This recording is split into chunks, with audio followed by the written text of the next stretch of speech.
Bonjour tout le monde et bienvenue dans cette nouvelle vidéo. Je suis très contente de vous retrouver cette semaine encore pour parler d'un sujet un petit peu différent. On va parler aujourd'hui de comment je prépare mon année 2025. C'est une question que j'ai eu en commentaire l'autre jour et j'avais prévu de vous partager mon bilan 2024 qui arrivera la semaine prochaine et mes objectifs et envies pour 2025 en début d'année. Mais je me suis dit que ça pouvait aussi être intéressant de vous partager comment je préparais ça. Ça peut peut-être vous inspirer dans votre préparation pour 2025 ou même vous donner envie de prendre justement ce temps pour vous préparer. Mais avant d'aller plus loin, si jamais on ne se connaît pas encore, je m'appelle Astrid, je suis française et canadienne depuis janvier 2023. J'ai grandi dans un petit village dans le sud-est de la France en Ardèche et je vis à Toronto au Canada depuis 2014. J'ai aussi un blog où vous pouvez retrouver plein d'informations sur la vie au Canada, que vous soyez intéressé par l'immigration comme moi ou que vous ayez prévu des vacances pour nous rendre visite. Vous pouvez aussi bien sûr me retrouver sur Instagram où je poste au quotidien la vie en français à Toronto et vous pouvez aussi vous inscrire à la newsletter pour être tenu au courant des prochains événements et des prochains ateliers. Comme je vous disais en introduction, ce que je vais vous partager aujourd'hui, c'est la préparation.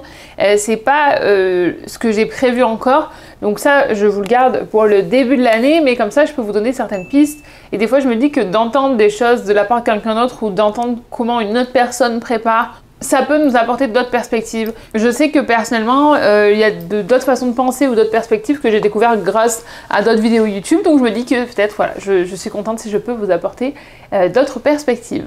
Et d'ailleurs, vous remarquerez que si jamais vous étiez là pour les objectifs 2024, il y en a un qu'on vient de remplir, la frange est frisée. Alors, on est en train encore de naviguer cette nouvelle étape, parce que c'est pas aussi facile que de la voir lisse, mais comment dire en anglais, bear with me. Et à un moment donné, on va trouver un truc qui fonctionne bien. Pour l'instant, on est encore en train de s'ajuster. Et donc, la première étape que je vais avoir dans cette préparation, c'est le bilan 2024. Je vais reprendre tout ce que j'avais écrit l'an dernier et voir les résultats, voir où j'en suis. Il y a peut-être des choses dont j'avais parlé pour 2024 qui ne sont pas réalisées du tout ou qui ne sont pas complètement réalisées ou qui sont réalisées de manière différente. Donc voilà, déjà d'avoir une idée en fait, comme un petit peu regarder sur ma carte et me dire ok, c'est là où on voulait aller à ce niveau-là, on n'y est pas tout à fait, ou alors on a dépassé ce qu'on pensait faire. Comment on se sent par rapport à ça et comment certains de ces objectifs peut-être vont pouvoir se transformer pour l'année qui suit, parce que peut-être que s'ils ne sont pas réalisés, c'est parce que j'avais pas pris le bon angle et donc là je vais attaquer avec un autre angle. Peut-être que j'ai dépassé ce que je voulais faire, donc je me dis ok, il faut mettre plus haut pour l'année prochaine. Donc on va voir un petit peu comment ça se passe par rapport à ce que j'avais espéré, planifié, envisagé pour 2024. Donc ce que je peux vous conseiller de faire, c'est vraiment de reprendre ces points clés, savoir si voilà, vous voulez continuer, si vous voulez les améliorer, si vous voulez les retravailler pour 2025, ou c'est des choses aussi que vous enlevez complètement parce que c'est plus du tout aligné avec ce que vous êtes et ce que vous voulez être pour les mois qui arrivent. Ensuite, quand j'ai fait cette partie-là, je vais diviser aussi par pôle pour que ce soit plus simple et que j'arrive à mieux me concentrer et aussi parce que ça a plus de sens, parce que sinon on part dans tous les sens et c'est impossible à suivre. Et on va commencer en premier par les finances. Je vais faire un point sur ma santé générale financière, comment l'année s'est passée, est-ce que j'ai eu par exemple des dépenses qui n'étaient pas prévues, est-ce que j'ai eu des rentrées d'argent qui n'étaient pas prévues aussi. Alors, dans mon domaine, c'est quelque chose qui est assez courant puisque on va avoir des partenariats dans l'année qui arrivent au milieu de l'année, enfin j'ai plusieurs choses qui sont arrivées sur la fin de l'année, alors que le début de l'année était plus calme par exemple, alors que l'année d'avant, le début d'année était beaucoup plus intense. Donc en fait, ça c'est peut-être pas valable pour tout le monde, parce que tout dépend dans quel domaine vous travaillez. Si vous êtes salarié, vous avez peut-être moins de variables. Si vous êtes entrepreneur, vous avez beaucoup plus de variables. Et si vous êtes comme moi, vous avez un contrat permanent avec une agence, mais à côté de ça, vous êtes en freelance, vous avez beaucoup plus de variables aussi. Quelque chose sur lequel je me penche aussi chaque fin d'année, et je veux le mettre dans votre radar parce que c'est important si vous êtes au Canada et surtout si vous prévoyez de rester au Canada sur le long terme, c'est de faire le point sur le RRSP. C'est le REER en français au Canada. En fait, c'est le compte où on met de côté pour notre retraite. Il y a plusieurs façons de contribuer. Vous pouvez contribuer de manière indépendante et vous avez aussi votre entreprise qui peut contribuer pour vous si vous êtes salarié. Si ça vous intéresse que je vous en parle plus, je peux vous en parler un petit peu plus, mais en tout cas, éduquez-vous là-dessus, renseignez-vous parce que c'est hyper important de savoir ce que vous faites avec votre argent et où va cet argent et quel est l'intérêt aussi de mettre sur votre RRSP. Donc là, vous avez jusqu'à... je ne vais pas vous dire de bêtises, je n'ai pas regardé la date, donc je regarderai la date et je vous la mettrai ici pour contribuer, pour que ça compte pour 2024. Donc ça ne s'arrête pas au 31 décembre. Ce que je veux dire, c'est que ça continue, vous pouvez encore contribuer, il me semble, janvier, février. Bref, je vous mettrai la date pour cette année. À savoir que si vous regardez la vidéo plus tard, regardez bien parce que la date que je vais mettre aujourd'hui ne sera pas valable pour toutes les années. Donc je vais faire le point sur mon RRSP, savoir si j'ai atteint les objectifs que je voulais atteindre pour cette année. Je vais aussi faire le point sur mon TFSC qui est un autre compte auquel je contribue, et à côté de ça j'ai aussi mon compte de saving, donc mon compte de saving traditionnel. Si ça vous intéresse un jour aussi que je vous parle plus de ça, parce que moi j'ai appris des choses en discutant avec certaines de mes amies ici. Et entre nous, on a réussi à s'éduquer là-dessus parce que c'est quand même nouveau quand on arrive ici, mais c'est surtout que c'est pas comme quand vous êtes en France ou dans votre pays d'origine, où vous pouvez aller voir vos parents, vos grands-parents, vos grands frères, vos grandes soeurs, vos grands cousins, j'en sais rien, des gens qui ont plus d'expérience. Ici, on est un peu livré non, on n'est pas un peu, on est complètement livré à nous-mêmes par rapport à ça, et c'est quelque chose que j'ai fait beaucoup sur les 2 dernières années. C'est vraiment m'éduquer en fait sur les possibilités qu'il y avait pour mon argent, pour comprendre où ça allait, pour comprendre pourquoi je mettais plutôt sur mon RRSP plutôt que sur mon TFSC, plutôt que sur un autre. Voilà. Donc si ça vous intéresse, je peux vous en parler et prendre mon rôle de grande sœur encore plus à cœur, parce que souvent quand on me demande ce que je fais à Toronto, je dis, surtout pour les anglophones qui ne comprenaient pas forcément la relation qu'on peut avoir dans notre communauté, je leur dis en fait je suis la grande sœur que vous espérez rencontrer quand vous déménagez dans une nouvelle ville ou dans un nouveau pays. Donc si vous voulez que je prenne mon rôle de grande sœur encore plus au sérieux, on peut parler d'argent et de justement ces différents comptes. Bref, ce que je veux vous dire c'est que il y a 3 ans peut-être, je me suis donné un budget. J'ai fait un point en me disant ok, j'ai ce budget là que je peux investir tous les mois. Qu'est-ce que je vais en faire? Je vais le mettre entre ça, donc RRSP, TFSC, mon saving, machin, le saving j'en ai plusieurs aussi. Comment en fait je distribue cet argent-là? Et en début d'année, je l'ai modifié par exemple, parce que j'ai eu un nouveau conseiller qui m'a posé des questions par rapport à mes projets, et il m'a dit ok, bah ça vaut mieux le mettre de ce côté-là, vaut mieux mettre ci, machin, on a réarrangé. Donc faire le point, savoir si c'est toujours aligné par rapport à mes objectifs. Et puis ensuite, bien sûr, faire le point, savoir si j'ai des gros investissements à venir. Le plus gros investissement qui pourrait venir, ça serait d'acheter, c'est vraiment très très compliqué ici, on en a déjà parlé, hein. Donc je ne le vois pas arriver en 2025, ça ne veut pas dire que je prépare pas, hein, je mets de côté tout ça. Mais c'est vrai que c'est quand même assez compliqué ici. Mais le gros investissement, il peut aussi être sur du gros matériel. Par exemple, si je veux changer quelque chose. Bon, là, je viens de changer mon ordinateur. On a acheté une nouvelle caméra cette année. Donc, normalement, je pense que sur 2025, on devrait avoir un petit peu moins de frais. Peut-être acheter un nouvel objectif pour celui-ci. Si ça peut être un autre truc. Bref, voilà. Planifier un petit peu au niveau financier ce que je peux voir. Ce que je fais aussi, c'est que j'essaie de planifier les différentes rentrées d'argent que je vais avoir.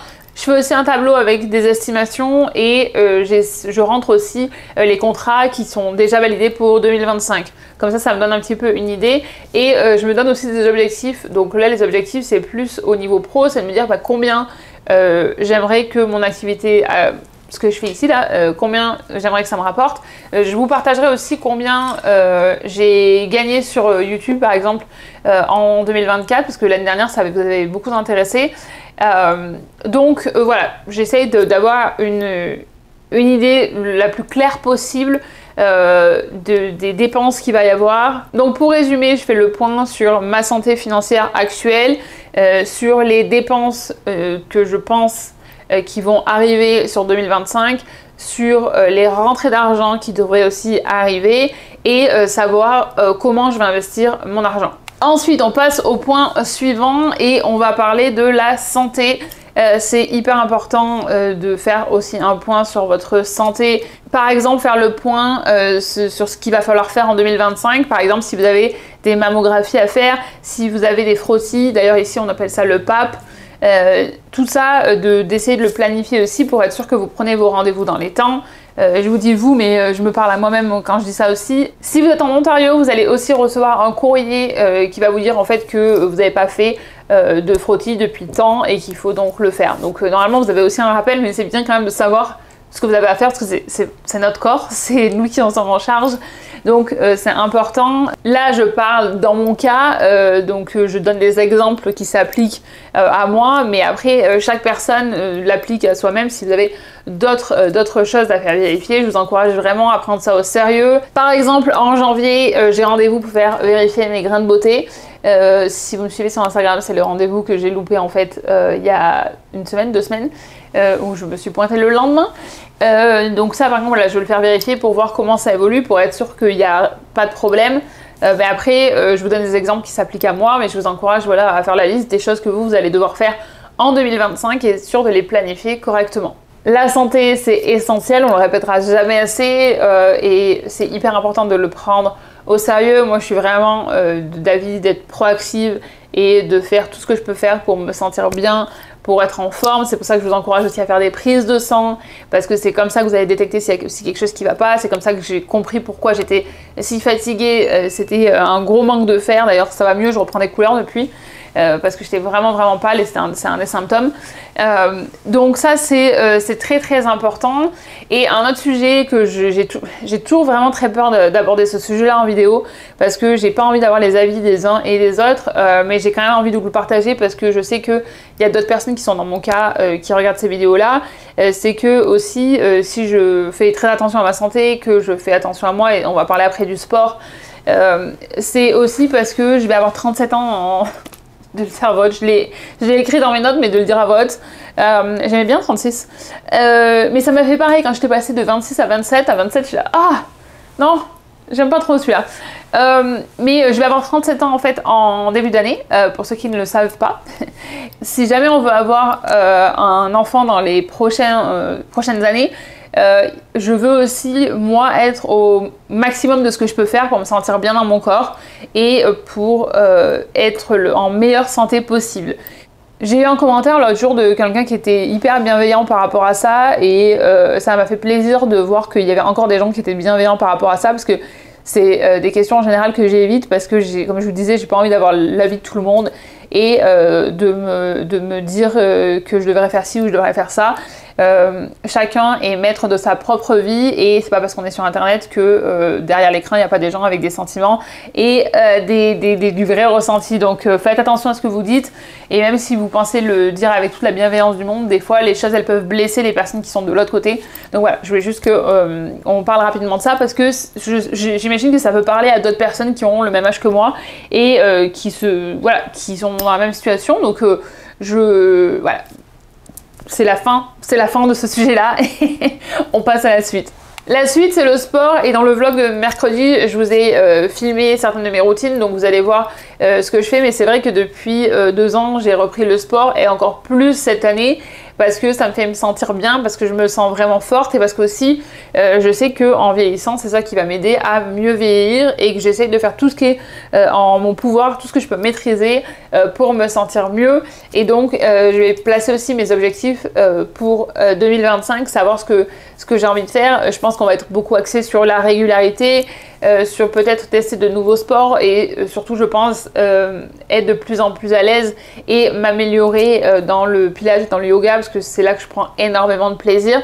Donc je pense voilà, peut-être être plus à l'aise dans certaines postures. Je sais, voilà. Mais ce que je voulais mettre dans votre radar, c'est de le mettre dans votre liste aussi, parce que n'importe quel mouvement que vous allez choisir, c'est important de bouger. On a des rythmes, des styles de vie qui sont quand même assez sédentaires pour la plupart, surtout si vous vivez aussi dans une grande ville.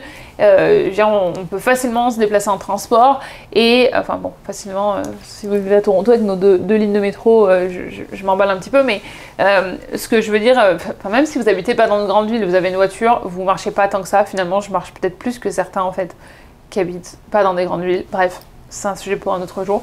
Mais donnez, voilà, appréciez votre corps et bougez-le pour que il soit toujours en forme et fonctionnel. Au fil des années, je me rends compte en fait de de l'appréciation que j'ai pour mon corps, parce que je me dis que tout ce que je vis aujourd'hui, c'est parce que je suis en bonne santé, parce que je me sens bien, parce que je suis capable, voilà, de faire tout ce que j'ai envie de faire avec mon corps, et que c'est pas donné à tout le monde, et ça c'est une loterie aussi, parce que la santé, il y a des choses qu'on peut vraiment pas contrôler. Donc je suis beaucoup plus reconnaissante envers mon corps, je suis beaucoup plus consciente que quand je prends soin de mon corps, en fait, je vois les résultats, je me sens beaucoup mieux. Donc, je vous encourage aussi à mettre ça dans votre radar et à prendre soin de vous. Ça peut être n'importe quelle forme de mouvement. C'est pour ça d'ailleurs que j'utilise le mot mouvement et pas exercice, parce que ça peut être n'importe quel mouvement. Et ça peut être juste de vous étirer le matin, ça peut être d'aller vous balader le matin, ça peut... Je sais pas pourquoi j'ai une obsession avec le matin. D'aller vous balader quand, quand vous voulez. De bouger. Il y a même des vidéos sur YouTube. Une Canadienne, comment elle s'appelle, Mad Fit, c'est de la danse. C'est de la danse. Vous dansez avec elle devant la télé du moment où vous bougez, parce que ça va aussi vous donner plus de confiance en vous, de voir ce que vous êtes capable de faire avec votre corps. Moi, quand je vois là, mais je dois vous saouler avec mes histoires de yoga et de pilates, hein, mais quand je vois ce que je suis capable de faire, je me dis mais je suis tellement reconnaissante d'avoir un corps en bonne santé. Donc voilà. C'est tout ce que je voulais dire à ce sujet-là. On va on va poser des objectifs sur ce qu'on veut en termes de régularité probablement, et de type de sport, et de ce que je vais réussir à faire dans les sports que je fais déjà. Ensuite, rapidement, notre sujet, c'est les apprentissages. Qu'est-ce que je veux apprendre cette année?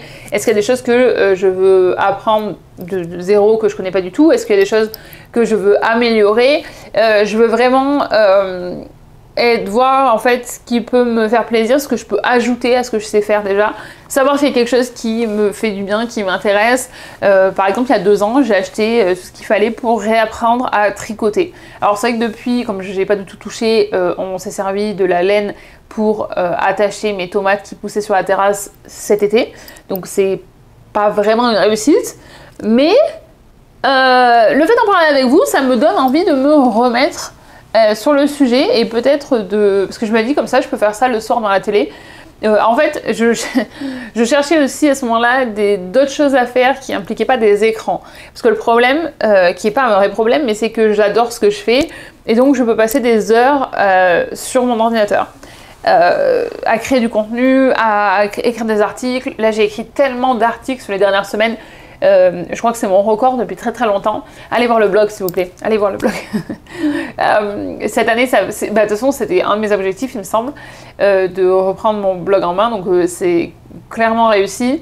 Je vous en parlerai bien plus dans le bilan, mais ce que je voulais vous dire, c'est que j'ai aussi beaucoup de soirées où je suis toute seule, parce que Monsieur Chaton travaille beaucoup de soirs, et en fait je cherche des choses des fois où ça va je vais pas être sur un écran, et c'est un peu aussi le souci quand on a une passion qui est limite en fait, qui a un travail aussi en fait. C'est qu'est-ce que je fais qui est 100% pur loisir, sans créer du contenu derrière, sans avoir une autre motivation.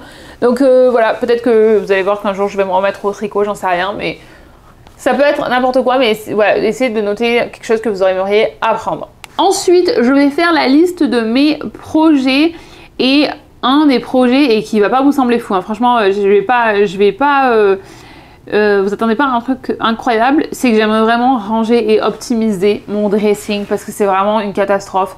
Ça tient quelques mois, et après il y a tout qui se casse la gueule, et quand je vous dis que tout se casse la gueule, c'est pas une métaphore, c'est vraiment que tout est en train de déborder comme ça, c'est horrible. Donc ça c'est quelque chose que j'aimerais vraiment résoudre sur cette année, et même si ça n'a pas l'air d'être un objectif de fou, en fait je pense que le résultat peut être vraiment très satisfaisant et me faire très plaisir. Une suggestion que j'ai notée aussi pour les projets, ça peut être aussi un fil rouge par exemple pour 2025, peut-être quelque chose que vous faites tous les mois. Je pensais, alors vraiment, je sais pas comment j'ai quelque chose que je vais faire, mais c'est quelque chose que je peux pas vous partager maintenant, parce que c'est le cadeau de Noël de Monsieur Chaton, donc je vous en parlerai en janvier.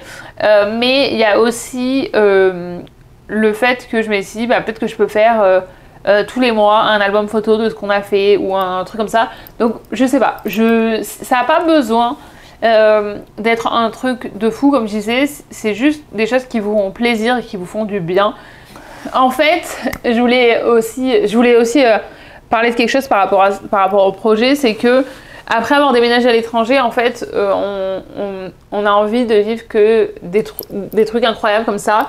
Et sauf que des gros changements comme ça, c'est pas des choses qu'on peut vivre tous les mois, qu'on peut vivre toutes les années, et qu'il faut accepter que tous les mois, toutes les années ne vont pas être aussi intenses que l'année de notre déménagement dans un autre pays, à apprendre une nouvelle langue, à découvrir une nouvelle culture et à se construire une nouvelle vie.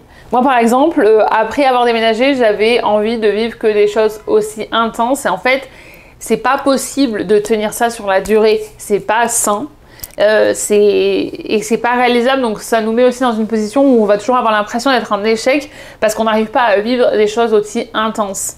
Et je pense que j'ai vraiment dû apprendre à réapprécier les choses toutes simples du quotidien et à me dire que en fait, juste d'avoir passé une bonne journée ou d'être contente, d'avoir fait quelque chose qui me fait plaisir, c'est assez, et que j'ai pas besoin de changer de pays, d'apprendre une nouvelle langue ou de traverser le lac Titicaca en tyrolienne pour que ma journée soit valide ou qu'elle vaille la peine d'être vécue en fait.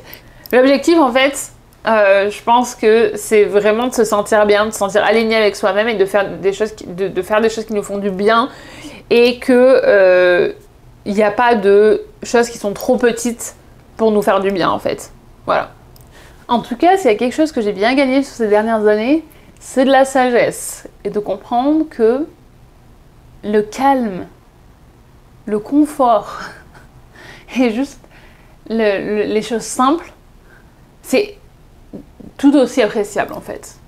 Ensuite, le point suivant, c'est les voyages. Alors, c'est vrai que dans notre cas, on va en France chaque année. Donc, on a déjà un voyage en France. On ne sait pas quand, parce que sur les 2 dernières années, on n'a pas vraiment choisi notre date, parce qu'on allait en France ou dans d'autres pays en Europe pour des mariages. Mais cette année, c'est à nous de choisir. Et j'avoue que du coup, on ne sait pas quand c'est qu'on y va. Monsieur Chaton a beaucoup aimé aller en France en juillet. Moi, j'avais peur que ce soit trop chargé. Et c'était pas du tout chargé, mais c'était quand même cool parce qu'on a pu profiter de tous les trucs de saison ouverts. Il y avait vraiment une bonne énergie et tout ça. Qu'en septembre, quand même, c'est la fin de la saison, donc l'énergie, elle n'est pas du tout la même.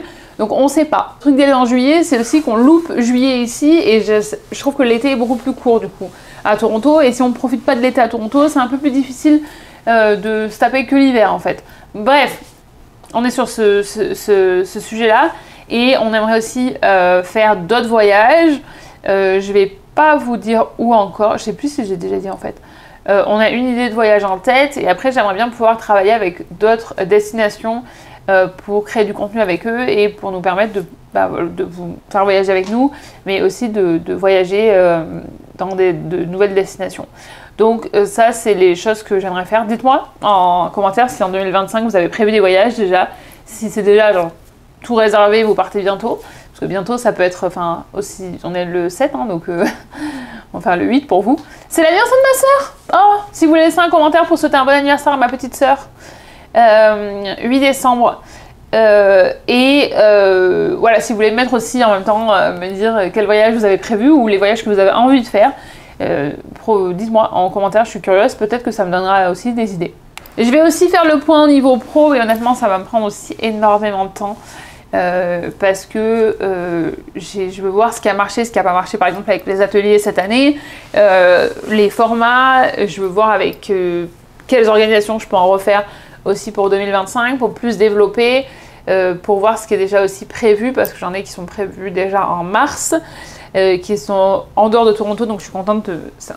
Je pense qu'un de mes objectifs, ça va être de développer en dehors de Toronto, dans la province, mais aussi pour aider d'autres communautés francophones qui ne sont pas à Toronto. Donc voilà, et aussi faire le point sur les différentes rentrées d'argent par rapport à tout ce que j'ai mis en place cette année, par rapport à YouTube, par rapport à mon blog, par rapport au partenariat, par rapport aux liens affiliés. D'ailleurs, si jamais vous voulez aider des créateurs et que vous ne voulez pas donner d'argent, parce que par exemple moi vous pouvez donner de l'argent sur Buy Me a Coffee, il y a le lien qui est sur ma page YouTube. c'est en fait comme si vous donniez un pourboire aux créateurs que vous voulez soutenir. Mais il y a aussi d'autres façons. Vous pouvez par exemple utiliser ah, je me suis coincé le doigt sur mon pied. Vous pouvez utiliser en fait nos liens Amazon par exemple. Si vous utilisez nos liens Amazon quand vous faites vos commandes, on va avoir une petite commission dessus. C'est un moyen par exemple d'aider les créateurs sans que ça vous coûte plus parce que c'est des choses que vous auriez achetées quand même. Donc ça, c'est quelque chose que vous pouvez faire par exemple qui aide. Donc moi je vais faire le point sur tout ça. Je vais faire le point aussi sur les événements qui arrivent sur 2025. Qu'est-ce que j'ai envie de faire avec vous? J'en ai déjà normalement plusieurs qui sont prévus. Donc ça je suis vraiment contente parce que ça me donne un peu de visibilité aussi, ça veut dire que je peux mieux préparer et vous proposer des choses plus qualitatives et savoir quelle direction je veux prendre avec mon contenu, parce que c'est vrai que quand on est sur plusieurs plateformes comme c'est mon cas, parce que j'ai YouTube, j'ai mon blog, j'ai Instagram, je poste très peu sur TikTok. J'ai posté sur TikTok aujourd'hui, non mais ça fait 3 fois là cette semaine que je poste des trucs que j'ai fait en 20 secondes ou vraiment pas longtemps et qui ont 4000, 5000 vues, les trucs où je prends du temps, c'est plus joli, 300 vues. Je comprends pas du tout cette plateforme. Mais ce que je veux dire, c'est que ça serait beaucoup plus simple en fait pour moi si j'avais qu'une seule plateforme, si j'étais que sur Instagram ou que sur YouTube. Sauf que quand on est sur plusieurs plateformes, bah, j'ai le même temps que les autres. En fait, j'ai que 24 heures dans une journée aussi, sachant que je dors 8 heures. Comment je répartis ça? Où c'est que je mets mon énergie? Comme je vous avais dit, et je vous en parlerai plus après, mais mon blog, j'avais décidé de mettre plus de temps là-dessus parce que c'est quelque chose qui m'apporte beaucoup de joie. Ça vraiment d'avoir, j'ai une satisfaction à avoir des articles finis, j'ai une satisfaction à faire mes recherches qui est plus proche de la satisfaction que je peux avoir sur YouTube par exemple. Qui est en train de m'écrire? Mute for today. Je veux voir où je mets mon énergie. En fait, c'est comme si j'avais, vous savez, des seaux en fait avec l'image que dans ma tête, c'est des seaux avec des balles et en fait, vous déplacez les balles pour savoir, ok, bah ça c'est 1 heure de mon temps. Est-ce que je vais mettre dans faire, bah, par exemple, plus sur YouTube, plus sur Instagram, plus sur mon blog. Donc, voir si par rapport à ce que je m'étais donné en début d'année, si je vais être toujours alignée. Et pour vous, en fait, cette histoire de saut et de balles qui représentent 1 heure, en fait, c'est la même chose que vous pouvez faire pour d'autres choses. C'est pas forcément pour créer du contenu, mais c'est par rapport peut-être à vos passions, par rapport à d'autres choses que vous avez envie de faire, à lire par exemple. Moi, honnêtement, je lis pas beaucoup. J'ai des livres, hein. J'en ai plein, j'en ai là-dessous, j'en ai là-bas.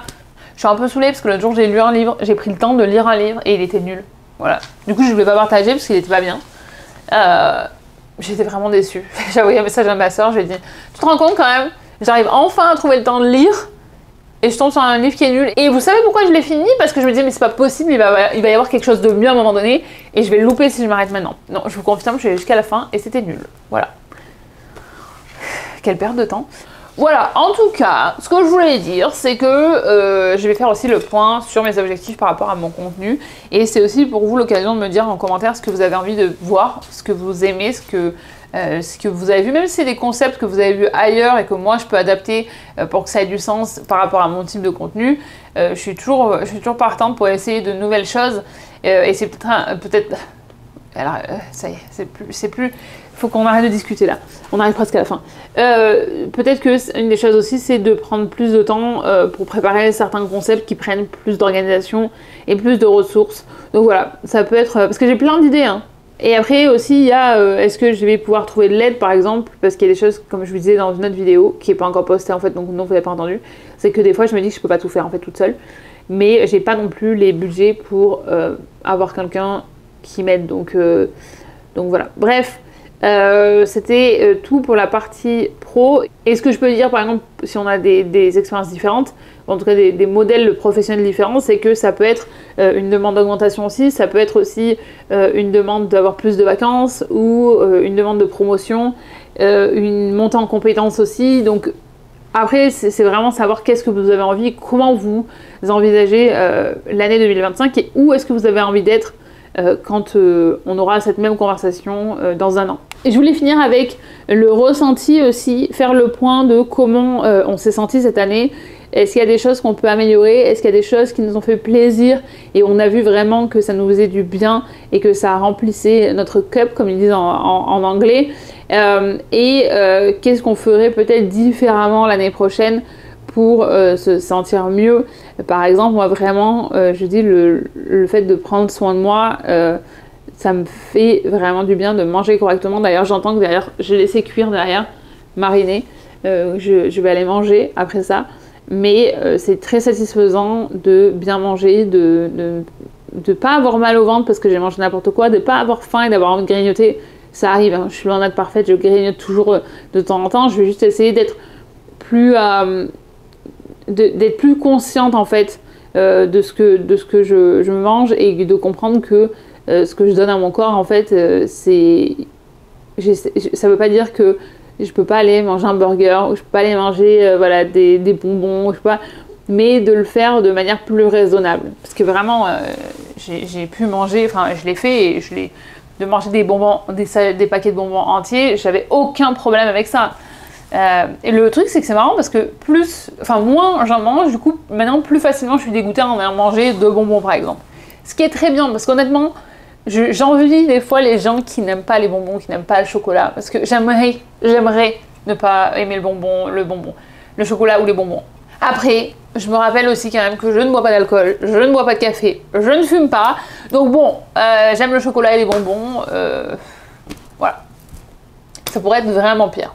Le dernier point que je voulais aborder avec vous, c'est que je vais, en faisant ce plan-là, je vais mettre en place aussi un rappel peut-être par trimestre ou peut-être pas mensuel mais par trimestre pour vraiment faire un point sur le trimestre et voir où on en est un petit peu plus parce que là j'ai l'impression que j'ai pas assez fait le point dans l'année et en fait à chaque fois que je refais le point je trouve que ça me redonne un regain d'énergie et de motivation et que mine de rien en étant toute seule sur plein de choses, même s'il y a beaucoup de choses où j'en parle avec Monsieur Chaton, la vérité c'est quand même que c'est moi toute seule qui gère tout ça parce que c'est ma marque, c'est moi qui connais l'essence même de ce que je veux faire et que malgré que je l'inclus dans plein de choses, il connaît pas aussi bien que moi l'industrie de la création de contenu, de l'influence, de tout ce que vous voulez dire, de la communauté francophone aussi.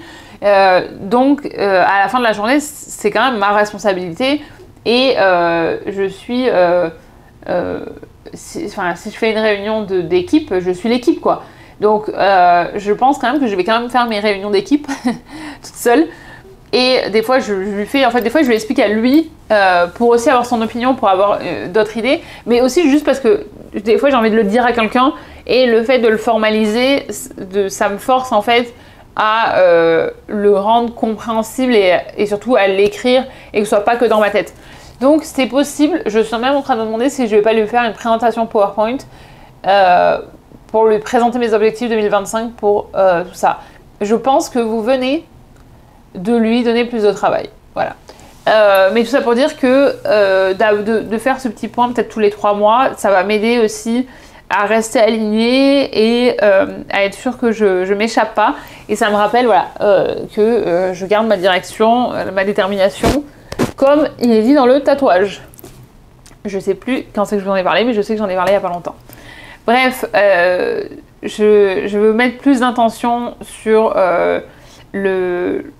la révision de mon plan et l'ajustement de mon plan tous les 3 mois s'il y a besoin, parce que je suis aussi d'avis qu'on peut avoir un plan mais que rien n'est figé, qu'il y a des opportunités qui vont se présenter, qu'il y a des choses qui vont nous influencer, qu'il y a des choses qui vont changer dans la vie et qu'un plan il est là pour nous amener dans la bonne direction, enfin dans la direction où on veut aller, parce qu'il n'y a pas de bonne ou de mauvaise direction, dans la direction où on veut aller, mais qu'il faut toujours être flexible pour pouvoir s'adapter. C'est hyper important parce que sans flexibilité on loupe énormément d'opportunités parce qu'on pense qu'elles ne sont pas alignées avec ce qu'on veut faire, alors que des fois c'est juste un détour qui va nous permettre d'apprendre quelque chose qui va être nécessaire pour la suite de l'aventure, mais qu'on va apprendre de cette façon-là et qui nous aurait peut-être manqué quand on serait arrivé à l'étape suivante si on n'était pas passé par ce détour.